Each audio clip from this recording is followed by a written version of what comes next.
The poetry prostitute. Oh, by the way, please hold your applause between your legs. When my livelihood was once again outsourced, it compelled me to plot a whole new course. I was sick of being at the mercy of this increasingly insane economy while trying to achieve a break as a writer on the make. I needed to make an easy buck, yet knew I couldn't sell a fuck. What saved me from becoming destitute? Turning into a poetry prostitute. I hoped there might be some voyeurs who were erotica connoisseurs, so I ran some classifieds here and there, proposing to lay my sex life bare. I would not write poems to order, but expose in verse my every border. I would not focus on the client's desire like a phone sex girl through a 900 wire. It was up to me what my getup would be. My poetry was what would earn the fee. I could dress as a schoolgirl or wear lingerie or jeans if I felt casual that day. I made it clear my gear would stay on, as would the threads of my paying John. My terms were so uncompromising, I found the feedback quite surprising. I had no idea there were so many men who'd consider my service to be heaven. Of course, geishas throughout history have performed their art while maintaining their mystery, yet I realized that my words would reveal far more about me than what I conceal.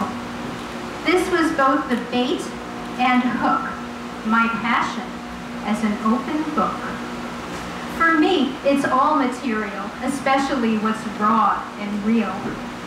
When I want to push my envelope, I peer through a nice long telescope to study steamy constellations that encourage my own explorations. There are times when I find a fantasy much hotter than the reality, yet many an adventure will open a door to a scenario I never considered before. When lust and love get tangled or blurred, and I'm too conflicted to write a word, I call on the muse named Erotic. I'm not Greek, but she's most apropos. What she transmits with her lively lyre kindles in poets not just sexual fire, but the desire to open up your heart, even if doing so tears you apart.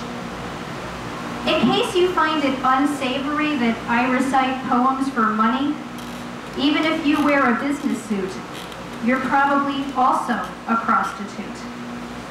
Regardless of what you do for pay, the game is capitalism in the USA.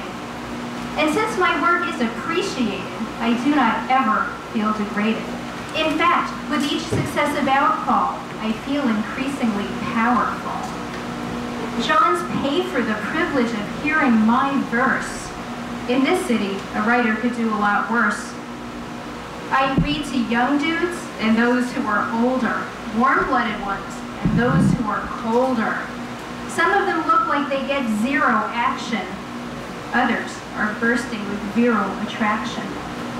Some are scholarly egghead guys whose erotica fetish they've had to disguise.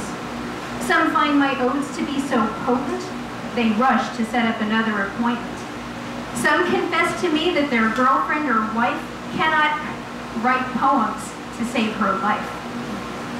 They all have my unqualified permission to sit or recline next to me and listen. They turn red, get hard, and gleam with sweat, but they don't jack off till I exit. At times, I myself get so hot and wet, I need to smoke a cigarette. It excites me how my poetic peep show makes both my mind and my bank account grow. To avoid a most unholy mess, I declare my income to the IRS, and although I'm not breaking any laws, I do not trust the government's jaws. So I claim I'm a tutor on my 1099. And thus far, this ruse has worked out just fine. Anyway, please, sit back and enjoy the ride. I'd like to take you deep inside.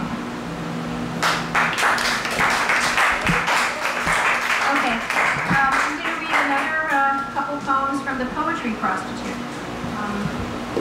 This one is called Daydream.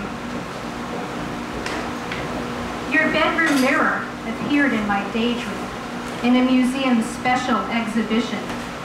In front of me were bowls made of gold, silver, electrum, lapis, shell, smiling for over 4,000 years. Yet all I could see was this mirror, which reflected our out-of-focus bucking, trance notes shimmering as candlelight slid over our skin like hot gelatin. And the next one I'm going to read is called Desire Lick, Poetry Prostitute Maxi. Desire can be quite a trick. Burning with moist fire this intensely can make me sick.